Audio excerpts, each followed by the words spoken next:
you feel good, which, when you think about it, defeats the purpose of the day. I'm Bree Tennis.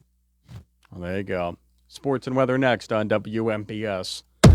Hey everyone, this is Josh Krysak here letting you know that it's not too late to purchase a shed, carport, or building due to the cold weather that's upon us. Ron from Ultimate Structures will explain. Here at Ultimate Structures, we go full-time, year-round to service our customers. Don't let the cold weather discourage you from purchasing the storage building for your needs. Our manufacturers and installation crews keep chugging through the cold weather. There may be minor delays due to snow and ice, but you can be assured every attempt will be made to get your building up and ready to protect your valuables. That is great news to hear, Ron. Our listeners can still purchase a shed, carport, garage, or building to fit their needs. Customers can call me anytime to discuss their needs at 724-557-3281. That's 724-557-3281. We can sit down and design what you desire. Come out to our mega lot to view models to fulfill your dreams. We are Ultimate Structures, satisfying Fayette County customers since 2007. And in sports, we have basketball tonight. College action. Michigan, one of the best teams in the country, in West Lafayette, taking on Purdue on the air at 6:15 on WMBS. And the weather watch right now at 59, went up to 61 today, low at 47. Rain tomorrow, 57, and 59 Thursday. It's 5:09. Good evening. I'm Nick Barczyk from the Davis & Davis Studios in Uniontown. The local district and statewide news was brought to you by Ultimate Structures, just outside of Perryopolis on Route 51 southbound. Call them today at 724-415-0020 to find the shed, cabin, or metal building that meets your needs. Your local station, 590 and 101.1 WMBS. Afternoon Drive Show with Doug Saltzman's on the way. The Stug Report, and then again college basketball tonight in Michigan at Purdue at 6:15. But right now, a Winter Olympic update from Italy as the games are continuing through this weekend. And right now we do have an Olympic update for you from Westwood One on WMBS. This 2026 Winter Olympics update is brought to you by Sandy Howell Notary Services, Fayette County's 3-time gold medal winning notary service. They stay open late to serve you. Call 724-564-8955. Westwood One Sports presents this special update on the 2026 Winter Games. The short program in women's figure skating just wrapped up. 3 Americans competing, also known as the Blade Angels. Reigning world champ Alyssa Liu is currently in 3rd place. 18-year-old Isabeau Levito 8th, and Amber Glenn, who just left the ice in tears, is 13th. All 3 qualify for the free skate, which is Thursday. Men's hockey knockout round, 3rd period underway. Sweden leads Latvia 3-1. The U.S. awaits the winner in tomorrow's quarterfinals. Top seed Canada will take on Czechia, who beat Denmark 3-2. Freestyle skiing, American Mac Forehand gets silver in the men's big air. Germany swept the medals in the men's 2-man bobsled for the 2nd straight Olympics. The American team of Frankie Del Duca and Josh Williamson finished 4th. With this Winter Games update, I'm Brad Heller, Westwood One Sports. Notary Services, trust the best. Sandy Howell Notary Services, back-to-back gold medal winner for Best Notary in Fayette County. They're here for you with extended hours to fit your schedule. Sandy Howell's also the 2025 gold medal winner for Best Title Company. Open Monday through Friday, 10 to 8:30, and Saturdays, 9 to 5. Call 724-564-8955 today for Sandy Howell Notary Services, where excellence is signed and sealed. This 2026 Winter Olympics update was brought to you by Sandy Howell Notary Service, owned by Ed and Sandy Walensky. For gold medal notary service you can count on, go to Sandy Howell Notary Services, 158 Dry Knob Road in Smithfield. Today's closing stock market report. The Dow Jones Industrial Average was up 49 points, closing at 49,501. The NASDAQ Composite was down 50.5 points, closing at 22,547. And the S&P 500 index was up 3.4 points, closing at 6,836. Among companies of local interest, Apple, $255.78, down $5.95.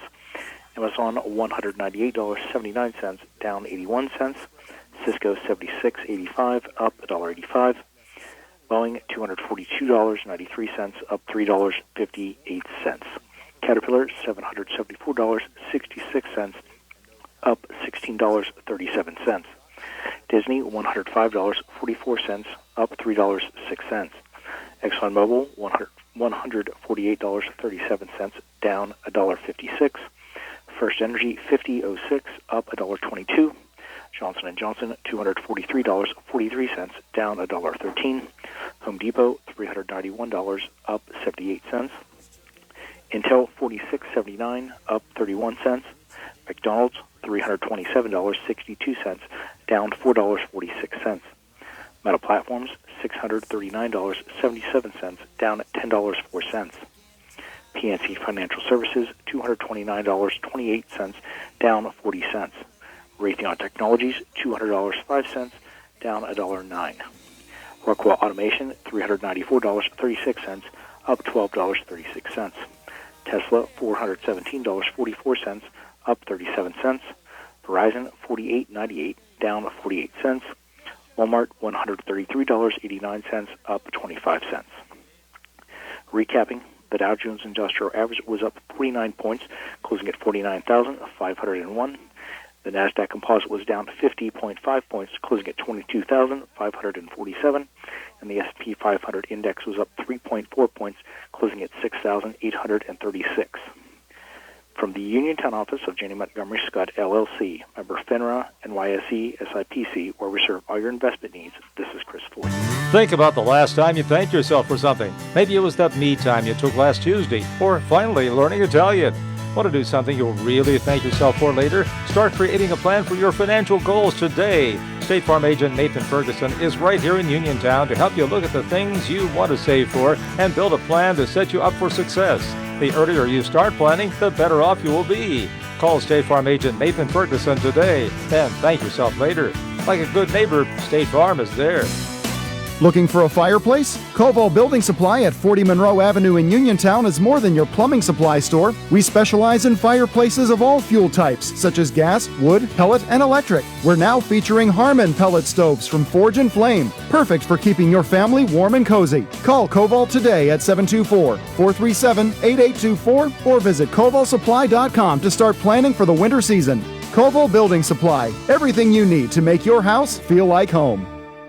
Look and you'll see there's a whole new Ford for you and me. It's time. February is Auto Show time at Thurby's Riverside Ford. That means special financing and Auto Show bonus cash on new Ford SUVs and trucks. Have you been thinking about a new 2025 Ford F-150 four-wheel drive XLT? Take advantage of 3.9% for 72 months plus $2,000 in Auto Show bonus cash during the Auto Show month. Now that's an Auto Show deal. How about this? All new 2026 Ford Escapes come with $2,500 in Ford factory rebates. And the showstopper, the 2025 Bronco Sport Big Bend and Outer Banks with 2.9% financing and $2,000 in Ford factory rebates during Auto Show month. We have the inventory in stock and on the way. Thurby's Riverside Ford, your presidential award-winning dealer, located on Route 40, 1 mile past the casino at Nemacolin. See Joey, Jimmy, Sammy, or Ashley. Offer ends March 2nd, 2026. It's not just another sale, it is the February floor sample clearance at Chesler's Fine Furniture, located on Route 51 in Uniontown. There are no gimmicks involved, just great values on beautiful home fashions for every room in your house. You'll find items such as genuine Lazy Boy rocker recliners for just $429, solid oak 5-piece dinettes featuring Formica tops for $13.99. If you prefer all wood sets, they start at just $5.99. For the family room, sofas start at only $4.99 with love seats and chairs to match. Chaise sofas for relaxing comfort are priced at $6.29 and up. Chesler's has top grain leather sofas, love seats, chairs, and sectionals in stationary and reclining in stock from Lazy Boy, Best Home Furnishing, and Craftmaster. Entertainment centers are sale priced from $159. Those with an electric fireplace start at $3.99. Every piece of bedroom furniture, every piece of living room and dining room furniture, every piece of furniture at Chesler's will be on sale. Credit terms and delivery are available with 90 days same as cash. Did you know that you have a choice for your physical therapy provider? NovaCare Rehabilitation offers same-day appointments, and oftentimes you don't need a prescription from your doctor to see us. We will make sure that you are treated as an individual and will work directly one-on-one with you to help achieve your goals. You have tried the rest, now try the best. NovaCare, Delaware Avenue in Uniontown. Phone 724-437-0556 to schedule your appointment today.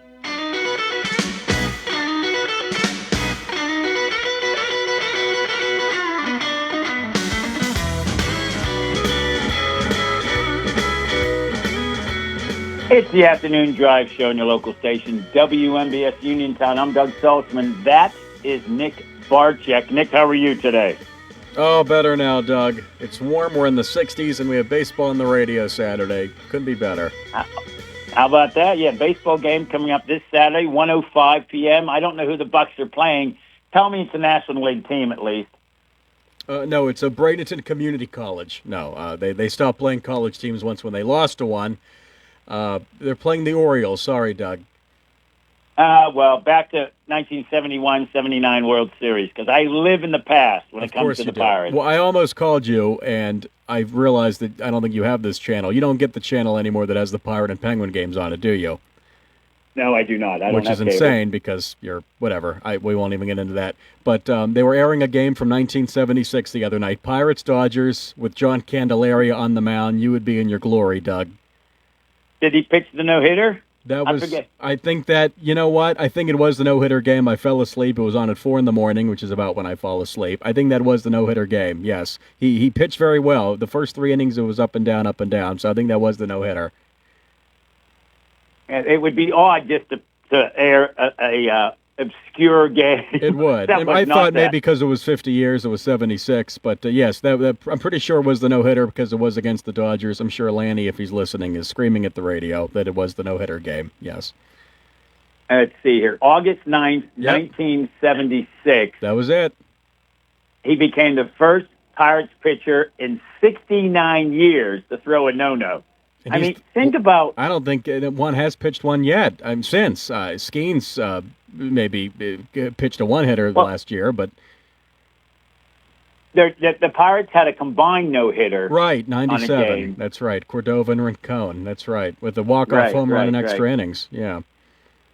So, yeah, it says, in today's pitch count, this is something online here, the Candyman, as his nickname was, wouldn't have gotten the no-hitter. He threw 101 pitches. Yeah, they probably would have taken him out. Yeah, and that game was a national TV game. It was on ABC, and that's the feed they showed. I'm guessing it wasn't even on local TV, but that was Lanny's first year. I'm sure there's a radio clip of that floating out there. Maybe Lanny has one. Well, we'll have to talk to him about that game next time we have him on the show. Yes. Now that we're coming up on the anniversary, good heavens, the 50th anniversary of that no-no, and we haven't had one since by one pitcher. But I thought you would have liked that. You would have been in your glory. So I would have been. Why didn't you call and wake me up?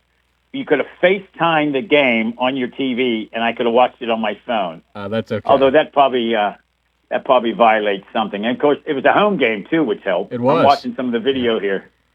There's a happy John Candelaria and a happy, Teach. Pentacolby's also big smile on his face. He probably thought, well, thank heavens I didn't have to go in. That's right. And try to save a no-hitter. And you definitely can name more guys in that day's lineup than the opening day lineup this year. I think you're right. Yeah. Yeah, there's Gene Lamont. There's the whole gang. Oh, Frank Tavares, Al Oliver, Richie Zisk, Dave Parker, Willie Stargell. It goes on and on.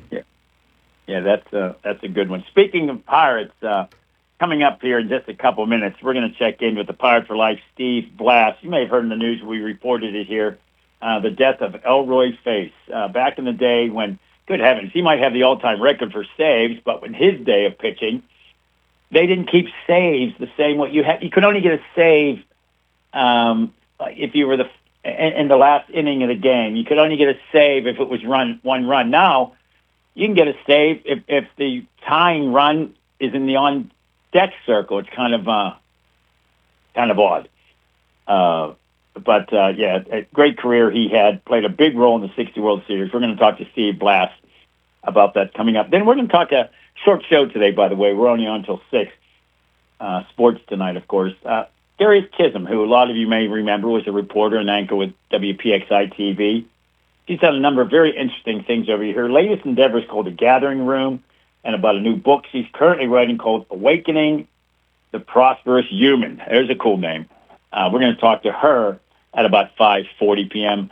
longer show tomorrow. We'll be on the air with you. We're going to talk NASCAR, of course, over this weekend. Some of you may watch the Daytona 500. Heck, of last lap was incredible. If you watched it, watched it, you know what I'm talking about. And I about. have to jump in, Doug. You would have thought Michael Jordan actually was in the car because all the headlines said Michael Jordan wins Daytona 500. No, he wasn't driving. He's the owner. But if you didn't know NASCAR, you would have thought Michael Jordan's driving the car. I felt bad for Tyler Reddick, who actually won the race. Yeah, well, you know how that goes. They're gonna, and although Jordan knows his stuff, and they do interviews with him, it's not just the owner throwing money. No, and he's from North Carolina. They love racing down there, man. He's a real fan. Yeah, and it's good for the sport. NASCAR's been struggling. You see some of these races where the stands are 80% empty. It's a shame. The ratings aren't what they once were. So, but yeah, it's an interesting race to watch. There's a lot of criticism these days of NASCAR and their point system and their stages and their playoffs, although they have made a number of changes. Hopefully that will address some of the criticism. But tomorrow we're going to check in with Bill Steinbach, who's a local guy, is now a morning anchor and reporter at WTOV Channel 9. We'll talk to him about Speed Week, upcoming races, the NASCAR format changes again. We'll talk to him throughout the season. He's a racing expert, both NASCAR and IndyCar racing as well. But we are going to talk baseball today, just at any moment. Steve Blass is joining us, Doug. Oh, joining us right now.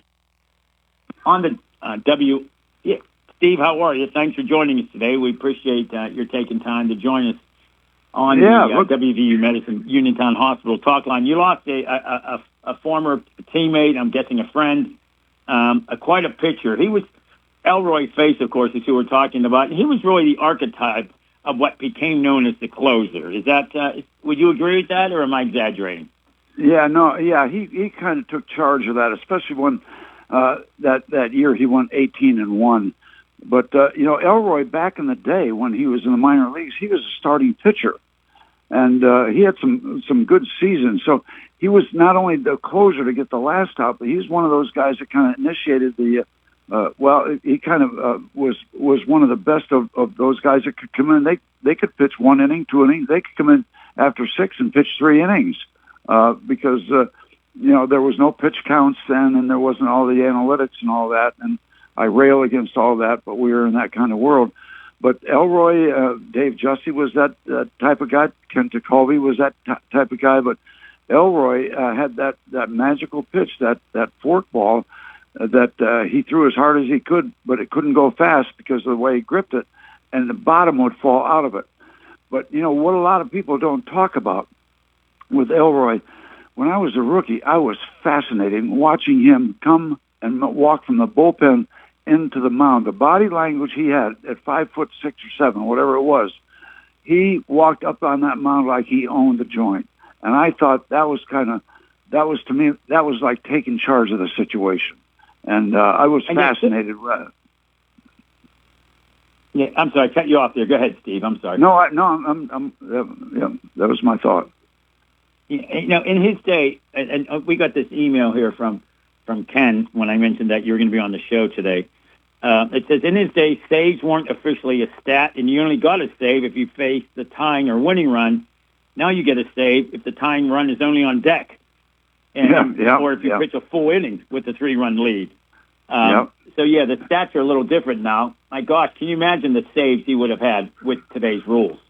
Yeah, and, people say sometimes that 18-1 year, well, he had to come into some games where they were ahead and he would give up runs, and then they would come back and get them. I don't care what the details are. If you are a major league pitcher and you're 18-1, you had one heck of a year, and I can never tarnish that record. And watching him come in from the bullpen, take charge of a ball game, it helped me.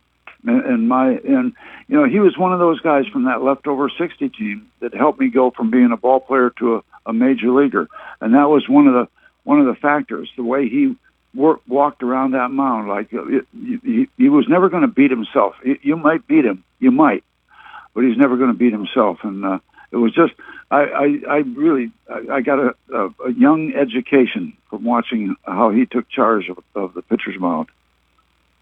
Yeah, when you think about all the heroes in the 1960 World Series, and the fact that, good heavens, the MVP went to a player on the losing team because they had the rule back then. The MVP had to be decided by the 7th inning of the final game, which I don't quite understand. But you think about, Bobby Richardson won it for won the MVP, and of course Maz putting it over the left field wall at Forbes Field. But the Pirates wouldn't have been where they were if it wasn't for Elroy Face. I mean, he basically saved the first 3 wins. Correct? Yeah, absolutely. Yeah, you had candidates all over the place because of the offense that the Yankees had, but yeah, Elroy got 3 saves. Maz hit the home run. We had candidates too, but it was just a wild finish, 10-9. But Elroy, he stepped up every time they called on him, and I don't want to get away from Elroy, but Dave Justy did the same thing for us. 10 meaningful scoreless innings in the World Series, or in the playoffs rather, and we don't win it if it's not for him. Also, and he just passed. So we lost 2 great relievers, but Elroy was that pioneer. No, he didn't have a stature. He wasn't this big strapping right-hander who threw the ball by everybody. He came in and he just took charge of the ball game. And he wasn't built like the big stud that you might think that comes in to close out the ball game and just blows everybody away. He did it with that fascinating forkball, and I used to watch him walk around in spring training with a baseball, just walk around with a baseball between those first 2 fingers. I guess maybe just to make sure they were still stretched apart. And one of the funny things that I remember, there was a writer that asked Elroy, because after the forkball, you remember when the split finger fastball came into play, and they asked Elroy what the difference between his forkball and the split finger. He said about $3 million a year. So Elroy had the last laugh on that particular subject, but I don't think you'll ever see anybody that was his size and did what he did, and it was just he was fascinating to watch. He really was. Yeah, when you think about their scores in the World Series, and I think when I was a kid I had these memorized, but I have to look them up now. The Pirates win 6-4, lose 16-3, lose 10-0, win 3-2, win 5-2, lose 12-0, win 10-9. And I don't think one of those games went more than 2 hours and 40 minutes. Yeah, exactly. And somebody said there wasn't a strikeout in that last game. 19 runs scored. Do I have that right? Yeah, that is. Nick and I talk about that all the time. That's our favorite all-time sports stat is that no one struck out in Game 7. Yeah, nowadays, 19 runs if you strike out on 8 pitches, you get a high five in the dugout for running up the pitch count. Right. One story that a little personal with me and Elroy. We struck a deal with him to go to Detroit in 1968 toward the end of his career. It was on a Friday night that struck a deal, but he needed one more appearance to set a National League record, I think, for appearances with one team or something. And on that next day, Saturday, I was scheduled to start against the Braves, and I did. I faced a batter. He called timeout. Elroy came in, faced a batter. I went to left field. He got his appearance. I came in. The Braves didn't score the whole game. I didn't get a complete game or a shutout. Pitched my face off.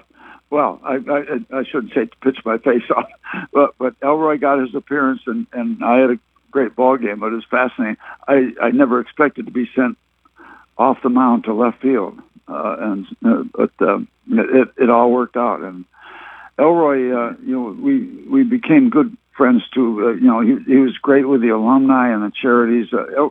He got it. Quote unquote, he got it. He understood what a major leaguer was all about in all aspects. And again, one of those guys that I learned so much from.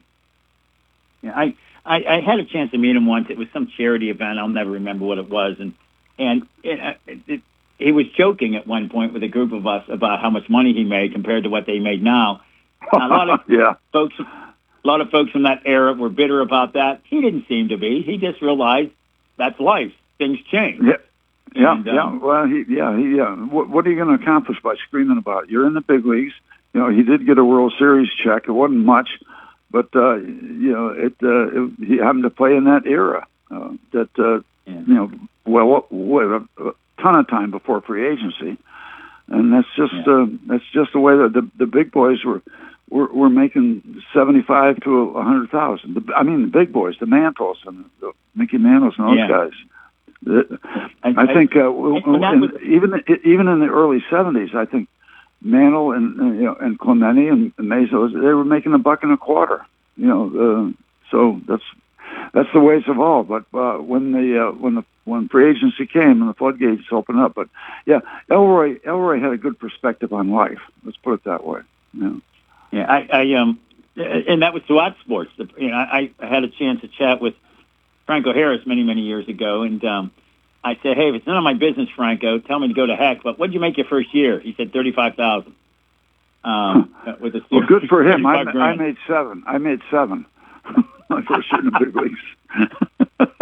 Yeah, the minimum salary when I came up was $7,000. Now it's $740,000, $750,000. Little perspective. But you know what? I got a ring they can't buy.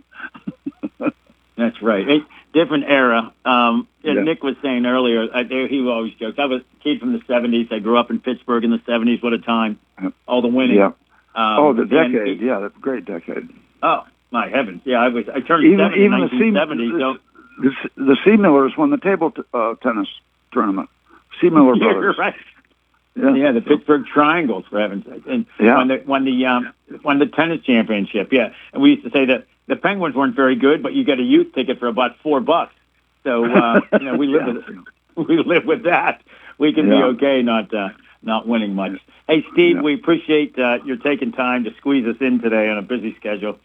You're probably the busiest retired guy I know. Pirates are back in spring training. We talked to Greg Brown last week, and interesting changes this year. I'll ask that last question of you. What's it like to go to spring training? I mean, obviously, it's interesting to go to work in Florida, but it's a longer training than most other sports combined. It had to be interesting for a young guy to go to spring training in Florida, I guess, right? It's, my God. Not a vacation, but nice. Yeah. I had the occasion. I graduated from high school in 1960. Well, they won the World Series. The next spring training game, at 18 years old, I was invited to spring training. And all I dared do was look around the corner. There's Naz. There's Clemente. I didn't dare talk to him. But eventually, I spending more I spent spring trainings, and as a player, as a broadcaster, you get. I've always said as a player that it was kind of 3 stages. Exciting to get down there, wintertime. You get out of the winter. It's great. You've got a bounce in your step in there. And then if you get a job, there's a lull where, okay, how long is this going to last before it starts meaning something? And then the last week or 10 days, you get revved up again. So I thought it was 3 stages once you were an established player.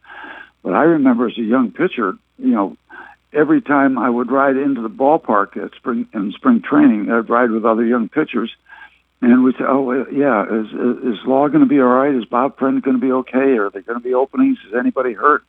You'd go up and down the pitching roster all the way from where you stayed in an apartment somewhere all the way into the ballpark. Any chances? I got a chance. Have I got a chance? And eventually, I thought I had the ball club made in 1964, and Joe Brown kind of conveyed that to me.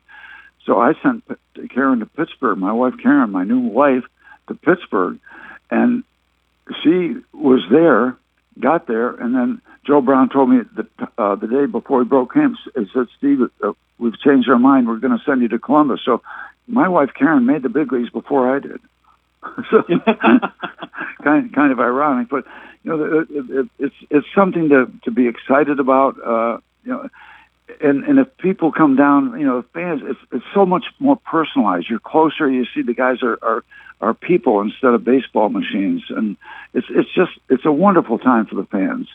And if you got a family, you're down there. You're out of the winter. I grew up in Connecticut, where it was terrible winters, and you had a chance to get your family down and spend a little time in the pool or go out to the beach. And so it's always been a good time for me. I've always looked forward to it, and still to this day. Karen and I come down for 3 months, January, February, March, and I'm on call for the Pirates if they need somebody. Like I made a talk to the volunteers, the Booster Club, really neat people that help out at the ballpark and do volunteer work. They don't get paid anything. So I always, tell a few stories for them. And there's a regatta down here. Greg and I are going to we're going to make a little talk there Friday night. And, sponsors come down, owners come down. So there's always some action spinning around. In fact, I've got 2 great grandsons down here now, and I took them out and gave them a tour of Pirate City. And we're leaving. We're heading down the corridor to go to the car. And who walks out of a door in front of us but Paul Skeens, who couldn't have been nicer to my great grandson, whose his eyes are still bulging out of his head today. That happened yesterday. And Paul was. He's got. You talk about somebody having their feet on the ground. He's so gracious. This is a kid, can't even dare talk to him. And I know Paul, and I said, "Hey, Paul, this is my great grandson. Could you sign his baseball?" And he said, "Sure, yeah." And it's kind of my mantra too. It only takes a minute to make a moment. It took him 30 seconds to sign that ball, and my great grandson will never. He won't ever forget that. I mean, he's a very mature kid. Oh, he's yeah. a very mature kid, Yeah, and he's not only got a fastball and some off-speed pitch, he's got 4 other ones. So I haven't seen anybody like him since Nolan Ryan, who I had to face, by the way, when he was a rookie. And honest to God, if I got to say, Jerry Godey is a catcher in Shea Stadium, 40,000 people. And I'm in the on-deck circle watching him warm up, and I think, I've got a son and a wife and a new son. I could die tonight. So I told Jerry Grady, I said, "Listen, Jerry, 3 pitches. I don't want any problems. I'm out of here." But look at him out there. He's 19. He throws 200 miles an hour. He doesn't know where he's going. He's pawing at the dirt. His eyes are crossed. If he hits me and I live, I'm going to hit you. He called timeout, went out and talked to him, and I was right the first time. It only took 3 pitches. I've never seen anything like that until Skeens. Yeah, tell him to do pitch outs, and you'll swing at all 3 of them. Right. Yeah, you got to start. You got to start that swing pretty early. Yeah, for safety's sake. I've always wanted to stand in against a major leaguer and just see if I could get the bat around. I've done batting cages that are about 70 miles an hour, but I can't imagine pitching against 103 or a curveball coming up my head. And I used to duck out of the way of curveballs in high school, and they came in for a strike. So your heart's in it, but your feet aren't. But yeah, oh my God, I had to face Jim Maloney and all those guys. But I always enjoy the visit, you fellas. So once again, great being with you. We'll talk to you if you're available and you're willing. Talk to you through the season too. You always give us great thoughts. We miss you on the air telling stories. That's for sure.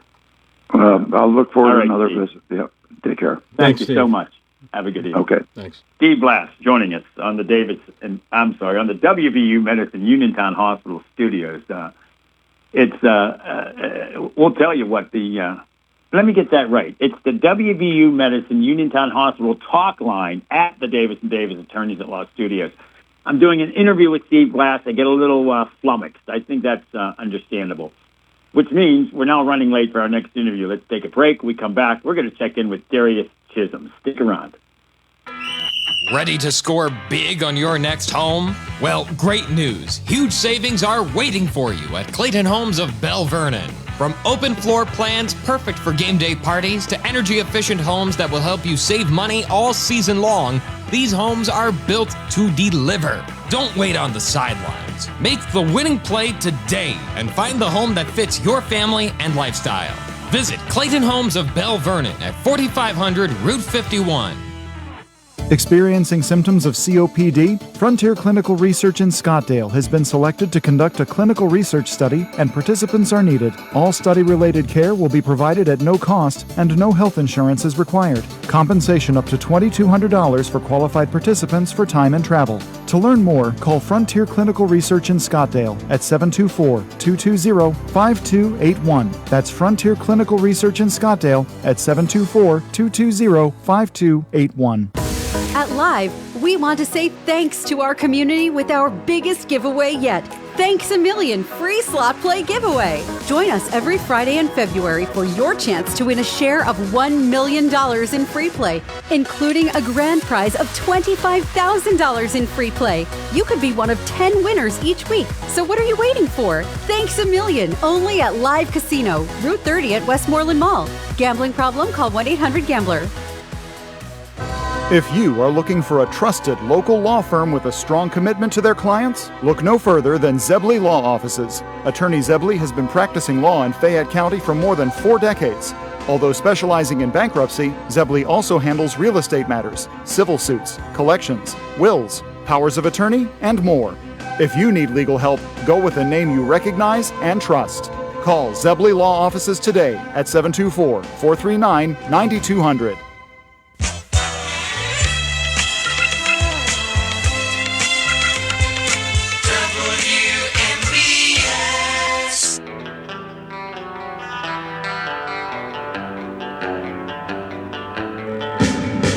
Welcome back to the Afternoon Drive Show on a very, very mild Tuesday out there. Upper 50s today, 60 degrees in some areas. That's 20 degrees over average. I want to thank Steve Blass for joining us, talking about his former teammate Elroy Faith and, of course, Pirates spring training camp. Joining us right now a few minutes late, and we apologize, but we're going to go right up to the 6 o'clock hour on the WVU Medicine Uniontown Hospital talk line.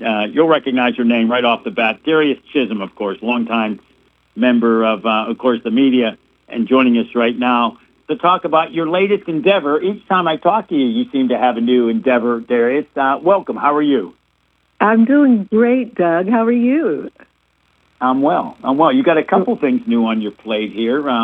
A book that you're currently working on called Awakening the Prosperous Human. You'll have to explain that one. And then what you're calling a free community called The Gathering Room. So why don't we talk about The Gathering Room first? Tell us what that is and how people can get involved.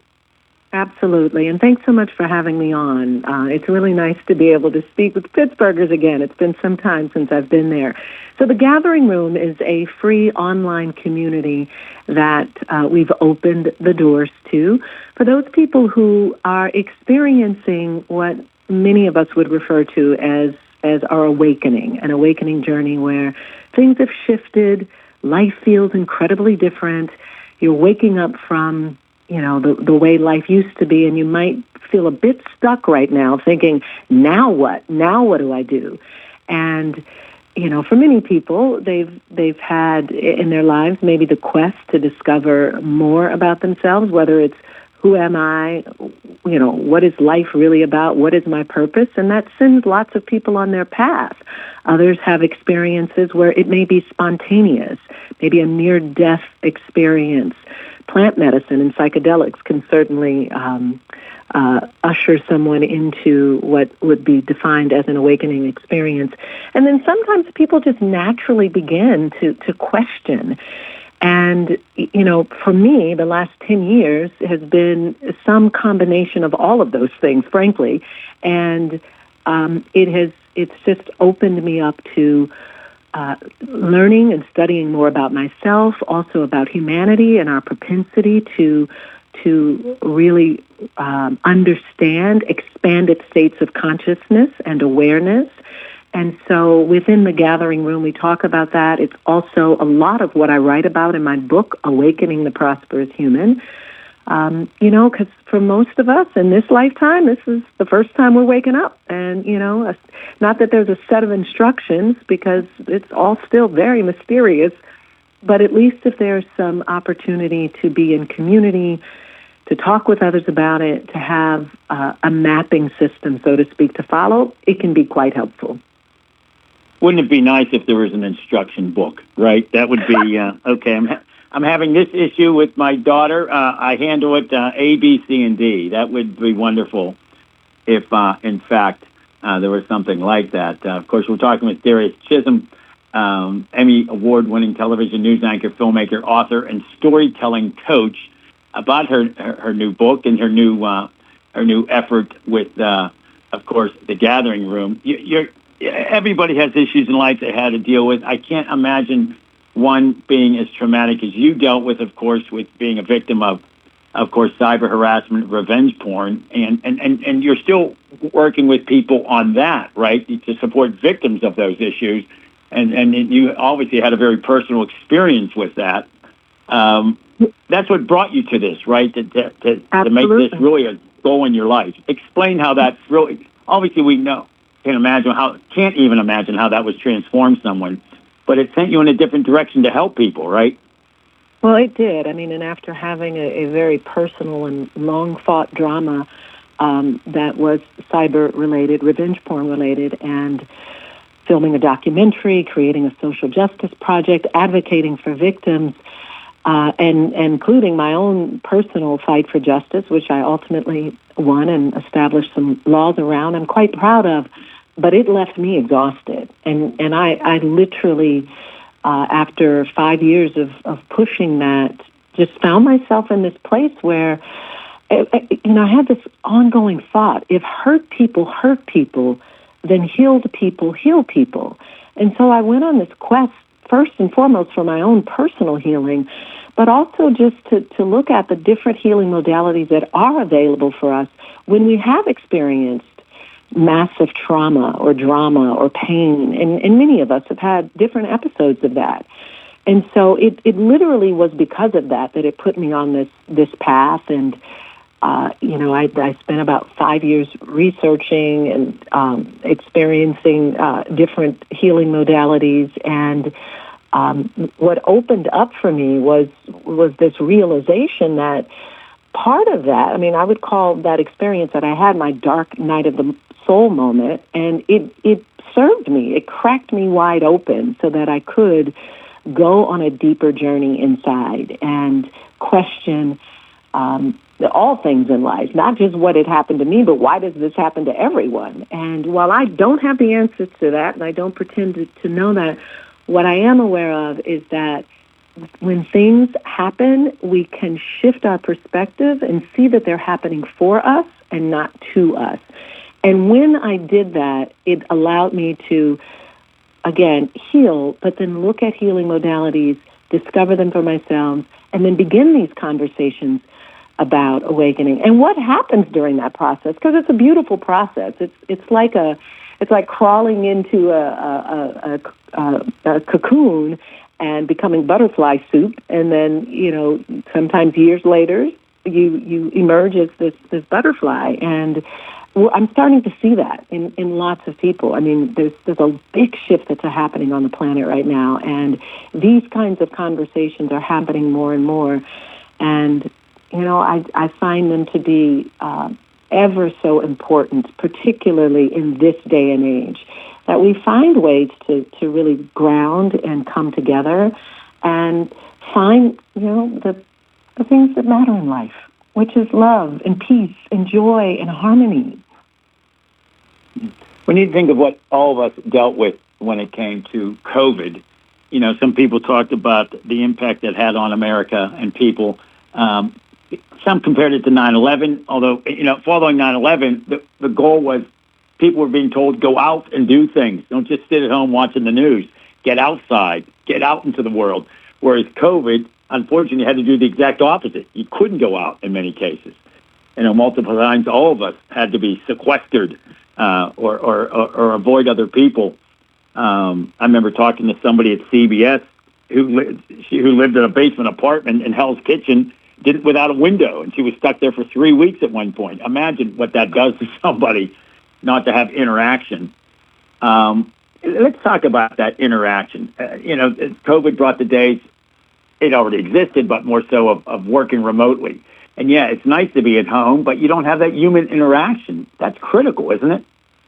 It is critical, and it's really the reason why. I mean, many years later, now I've developed the Gathering Room, but a year and a half ago, I started something called Soul Circle, which was more of an intimate space where we were meeting and offering our support to one another. And it became very apparent that many of us were still living in the shadow of COVID, in the sense that we had locked ourselves away during a time where we were all afraid, and unfortunately watching people die and pass and struggle with COVID, but then also with the conditions that we were under. And it produced for us a lot of shifts internally, not to mention the fact that I think we all experienced something that helped us to see that it is important for us to be in connection with one another.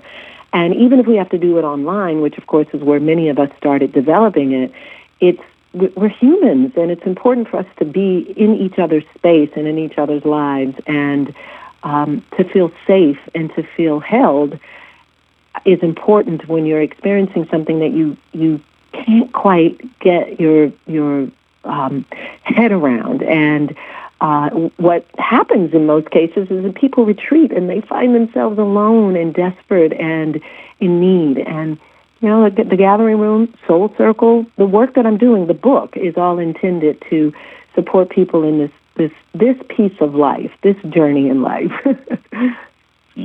Last question for you, Darius. You teach what's called the CALM framework, CALM, C-A-L-M, clarity, alignment, love, and momentum. Take a moment and explain that, if you would. Absolutely. So that is intended. So I'm a firm believer that when we talk about raising our vibration and frequency and living in higher states of consciousness, most of that is centered around our ability to be in a state of calm, to be in coherence, to be in harmony. And calm is broken out into clarity, having extreme clarity around what is it that I'm experiencing, why, and what is it that I want. Alignment is just that. How can I get myself into alignment so that all of life is working with me and not against me, and I'm not working against it? I don't have to explain love, but love is in everything. And the more that we see that, the more that we experience it, the more that we give it, the more that we share it, the more that it becomes a very present energy in our lives. And from there, momentum ensues. And momentum is very much like, I think what most people would say is manifesting, but it's when all of life begins to respond to you and you feel yourself in the flow and you get your groove on and you're like, okay, I think I got it this time. And the CALM framework is really intended to break all of the things that we've been talking about into bite-sized pieces, so that it doesn't appear to be so in the head, and is more in the body, and is more in the psyche of what does it mean to be present, calm, in the moment, and coherent. And that's what CALM is about. Yeah, that's in the book. I know you're working well. on the book. Mm-hmm. I'm sorry. Go ahead. No, I was going to say that's in the book. It's what we talk about in the Gathering Room. And then within the Gathering Room, again, there's a smaller community called Soul Circle, where we really dive deep into more of these metaphysical, esoteric, people like to call this woo and spirituality. We can go from quantum physics to woo to more practical body and, embodiment conversations. It's all still happening to us, and to whatever degree we begin to understand it, whether it's through spirituality or through quantum physics or science, it's undeniable the experience that a human begins to have when they are awakening. And so the book is about that. The Gathering Room is intended to support, and Soul Circle and CALM really help you go deeper in the understanding of you. Yeah, I know you're currently working on that book. Can folks pre-order, or I don't know how to call it, order in advance, reserve a copy? So how can they do that? So the website is awakeningtheprosperoushuman.com. That's where you find the Gathering Room. So at awakeningtheprosperoushuman.com, you can get on the mailing list for the book.